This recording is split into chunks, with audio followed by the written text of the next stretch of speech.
দুর্যোগ ব্যবস্থাপনা ও ত্রাণ প্রতিমন্ত্রী মহিবুর রহমান বলেছেন, বঙ্গোপসাগরে সৃষ্টি হওয়া ঘূর্ণিঝড় রেমাল রোববার ভোর থেকে আঘাত হানতে পারে। সন্ধ্যায় পুরোপুরি আঘাত হানবে বলে পূর্বাভাস রয়েছে। এজন্য ঘূর্ণিঝড় রেমালের ক্ষয়ক্ষতি এড়াতে আজ রাতে 10 নম্বর মহাবিপদ সংকেত দেওয়া হবে।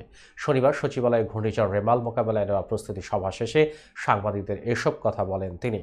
ত্রাণ প্রতিমন্ত্রী আরও বলেন, ঘূর্ণিঝড় রেমালের আঘাতে কক্সবাজার থেকে সাতক্ষীরার উপকূল অঞ্চল বেশি ক্ষতিগ্রস্ত হতে পারে। 7 থেকে 8 ফুট জলোচ্ছ্বাস হতে পারে, প্রচুর বৃষ্টিপাত হবে, এজন্য পাহাড়ি অঞ্চলে ভূমিধস হওয়ার আশঙ্কা রয়েছে।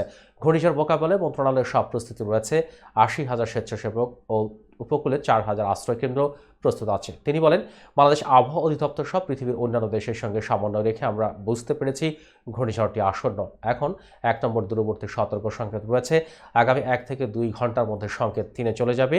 এটা রাতে 4-এর উপরে চলে যাওয়ার সম্ভাবনা রয়েছে। রাতে বিপদের পর্যায়ে চলে যেতে পারে। আবহাওয়া পূর্বাভাস পর্যালোচনা করে আমরা ঝড়ের জন্য প্রস্তুতি নেওয়া শুরু করেছি। রাত 12টা থেকে 1টা নাগাদ এটা 10 নম্বর মহাবিপদ সংকেত জারি হতে পারে, এমন একটা সম্ভাবনা রয়েছে।